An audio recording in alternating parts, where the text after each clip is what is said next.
ഇതുവരെയുള്ള യാത്രാനുഭവങ്ങൾ നമ്മുടെ ഉസ്താദുമാർ ഒക്കെ പങ്കുവെക്കുകയാണ്. വാക്കോട് ഉസ്താദുണ്ട്, ഉമർ ഫൈസി ഉസ്താദുണ്ട്, അതോടൊപ്പം തന്നെ ഫക്രുദ്ദീൻ തങ്ങളുണ്ട്, അതോടൊപ്പം SICയുടെ ഭാരവാഹികളുണ്ട്, മറ്റ് ജാഥ അംഗങ്ങളെല്ലാവരും ഉണ്ട്. മറ്റ് ഉസ്താദുമാരൊക്കെ പതിയെ നമ്മുടെ കൂടെ ഇതിനകത്ത് ചേരും. അപ്പോൾ എല്ലാവരോടും നമുക്ക് ഇന്നത്തെ എറണാകുളത്തെ യാത്രയോടുകൂടി നമ്മൾ തുടങ്ങിയത് കന്യാകുമാരിയിലായിരുന്നുവെങ്കിൽ കന്യാകുമാരിയിലെ ഒരു വലിയ അശ്വമേധത്തിന് ശേഷം നമ്മൾ ആലപ്പുഴയിലേക്ക് എത്തുമ്പോൾ അതൊരു മിനി 100ാം വാർഷിക സമ്മേളനത്തിൻ്റെ ഒരു മിനിയേച്ചർ പോലെ നമുക്ക് ഫീൽ ചെയ്തു. ഇടുക്കിയിലെ ഇന്നത്തെ ആദ്യത്തെ ആ ഒരു യോഗവും ഇടുക്കിയിലെ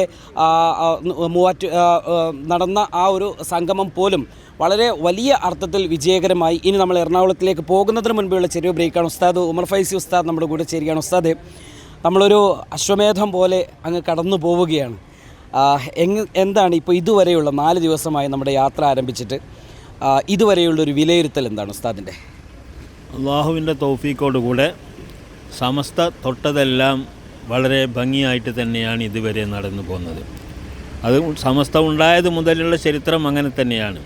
അതുപോലെ ഈ യാത്ര 100ാം വാർഷികത്തോടനുബന്ധിച്ച് കൊണ്ട് ബഹുമാനപ്പെട്ട സയ്യിദുൽ ഉലമ, ഇതിൻ്റെ പ്രസിഡൻ്റ് കൂടിയായ സയ്യിദുൽ ഉലമ ജിഫ്രി തങ്ങളുടെ യാത്ര അത് ജനങ്ങൾ ഏറ്റെടുത്തിരിക്കുന്നു. അതിൽ വിഭാഗങ്ങളൊന്നും വ്യത്യാസമില്ലാത്ത രൂപത്തിൽ ഇവിടുത്തെ എല്ലാ ജനങ്ങളും രാഷ്ട്രീയമായിട്ടും വ്യത്യാസമില്ല, മറ്റ് സാമുദായികമായിട്ടും ഒരു വ്യത്യാസവുമില്ലാതെ എല്ലാ ജനങ്ങളും എതിരേൽക്കുകയാണ്.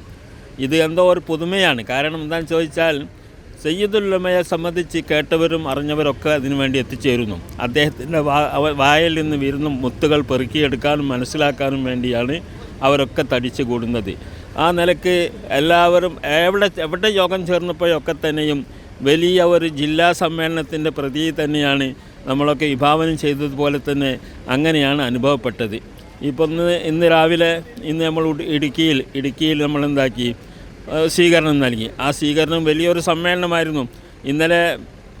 ഇന്നലെ മറ്റേ ആലപ്പുഴയിൽ അവസാനിച്ചത്. അവിടെ എല്ലാ രാഷ്ട്രീയ പാർട്ടി നേതാക്കളുണ്ടായിരുന്നു, അവിടുന്ന് മന്ത്രിമാരുണ്ടായിരുന്നു, അതുപോലെ രമേശ് ചെന്നിത്തല പോലെയുള്ള കോൺഗ്രസിൻ്റെ നേതാക്കൾ, ലീഗിൻ്റെ നേതാക്കൾ എല്ലാവരും ഒരുമിച്ച് കൂടിക്കൊണ്ട് വലിയ ഒരു സമ്മേളനമാക്കിയിട്ടാണ് അത് കഴിച്ചിരിക്കുന്നത്. അവിടെ ബഹുമാനപ്പെട്ട തങ്ങളുടെ പ്രസംഗവും വളരെ കലാപരമായ അർത്ഥഗർഭമായ ഒരു പ്രസംഗമായിരുന്നു. അങ്ങനെ തങ്ങൾ പ്രസംഗിക്കുന്നിടത്തൊക്കെ തന്നെ ജനങ്ങൾ അത് കേൾക്കാൻ വേണ്ടിയിട്ടാണ് ജനങ്ങൾ കാതോർത്തുകൊണ്ടിരുന്നത്. അങ്ങനെ അവിടെ അതുപോലെ തന്നെ നമ്മുടെ പ്രവർത്തകന്മാരും നമ്മുടെ പ്രാസംഗികന്മാരൊക്കെ അവിടെ സമസ്ത എന്താണെന്ന് മനസ്സിലാക്കുന്നു, സമസ്തയുടെ നാൾവഴികളൊക്കെ എണ്ണി തിട്ടപ്പെടുത്തിക്കൊണ്ട് ജനങ്ങൾക്ക് അറിയിച്ചു കൊടുക്കുന്നു. ഇങ്ങനെയുള്ള പരിപാടികളാണ് നടക്കുന്നത്. ഈ ജാഥയുടെ ഉദ്ദേശം തന്നെ അതാണ്, സമസ്തയെ പരിചയപ്പെടുത്തലാണ്. സമസ്തയെ അറിയാത്തവരില്ലെങ്കിലും അതിൻ്റെ ആഴമായ പ്രവർത്തനങ്ങൾ, വിശാലമായ പ്രവർത്തനങ്ങളെക്കുറിച്ചൊന്നും ജനങ്ങൾക്ക് അത്ര ബോധമില്ലല്ലോ. എന്തൊക്കെ ചെയ്യുന്നത് വിദ്യാഭ്യാസ മേഖലയിലൊക്കെ ലോകാടിസ്ഥാനത്തിൽ നടത്തുന്ന ഈ മദ്രസ തുടങ്ങിയ സംഗതികളൊക്കെ ജനങ്ങൾ ആദ്യമായി കേൾക്കുന്നത് പോലെയാണ്. ആ നിലയ്ക്ക് വളരെ ആവശ്യത്തോടു കൂടെ ഇനി വരുന്ന നൂറ്റാണ്ടിലേക്കുള്ള കാലെടുത്ത് വെക്കുന്ന നിലയ്ക്ക് ജനങ്ങളെല്ലാവരും സമസ്തയിൽ അണിനിരക്കുകയും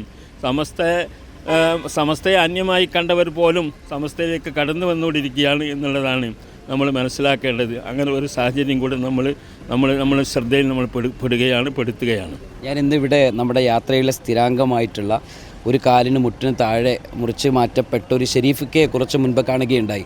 അദ്ദേഹം എന്നോട് പറഞ്ഞത്, ഞാൻ അലിക്കുട്ടി ഉസ്താദിൻ്റെ വീട് മുതൽ ഇന്ന് വരെയുണ്ട്, വീട്ടിൽ നിന്ന് യാത്ര പറഞ്ഞ് ഇനി എല്ലാം കഴിഞ്ഞ് മംഗലാപുരം കഴിഞ്ഞ് വീട്ടിലേക്ക് പോകും, ഞാൻ ആവേശവാനാണെന്നാണ് പറഞ്ഞത്. ഈ ഒരു യാത്രയിൽ പങ്കെടുക്കാൻ പറ്റാതെ മാറി നിൽക്കുന്ന, അല്ലെങ്കിൽ അവസരം കിട്ടാത്ത ഒരുപാട് ആളുകളുണ്ടാകും.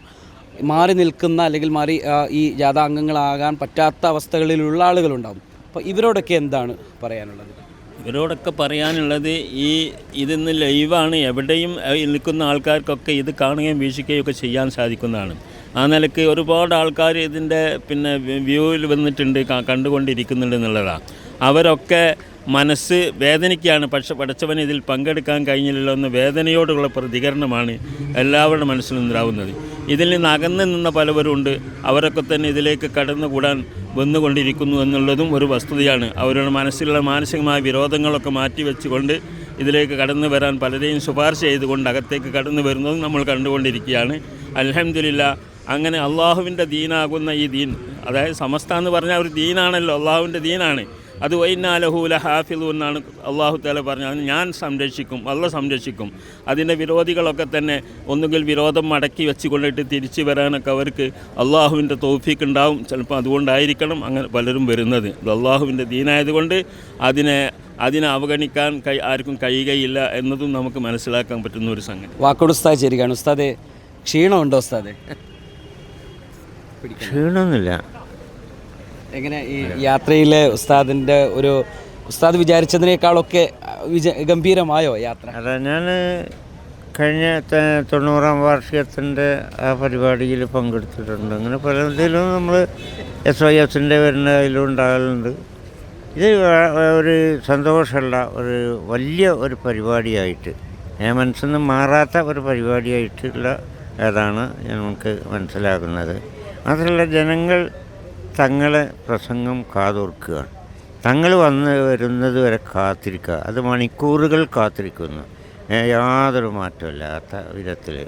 അപ്പോൾ മാത്രമല്ല, ഈ യാത്ര കൊണ്ട് സമസ്തൻ്റെ സന്ദേശം എല്ലാ ജനങ്ങളിലേക്കും എത്തിച്ചു കൊടുക്കാൻ നല്ലൊരു അവസരമായിരുന്നു. ഇത് നമ്മൾ നന്നായി ഉപയോഗപ്പെടുത്തുകയും ചെയ്യേണ്ടതുണ്ട്. നല്ലൊരു അവസരമായിരുന്നു. പിന്നെ ഈ അവസരങ്ങൾ നമുക്ക് കിട്ടിയത് നമ്മൾ ഉപയോഗപ്പെടുത്തണം. ചിലർക്ക് അതിന് കഴിയില്ല. അതിന് പടച്ചോൻ്റെ തൗഫീഖ് കൂടിയും വേണം. പടച്ചോൻ വിചാരിച്ചവർക്ക് ഇതിലൊക്കെ പങ്കെടുക്കാൻ കഴിയുള്ളൂ.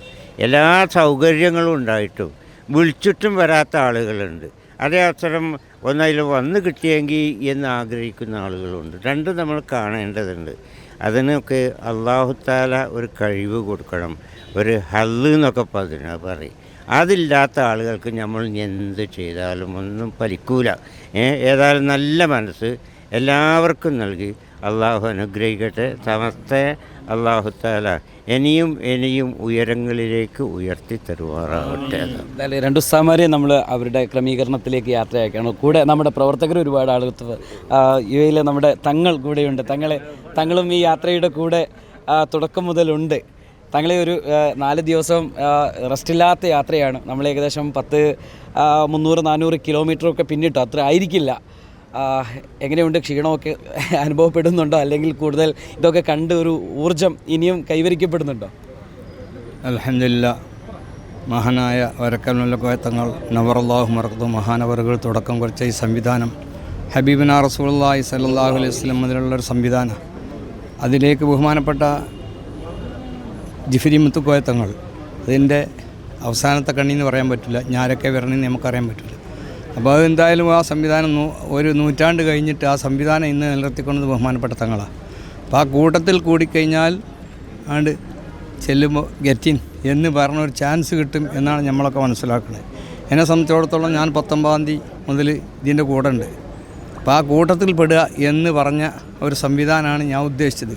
ബഹുമാനപ്പെട്ട യൂസുഫ് നബി അലൈഹി സ്വലാമിനെ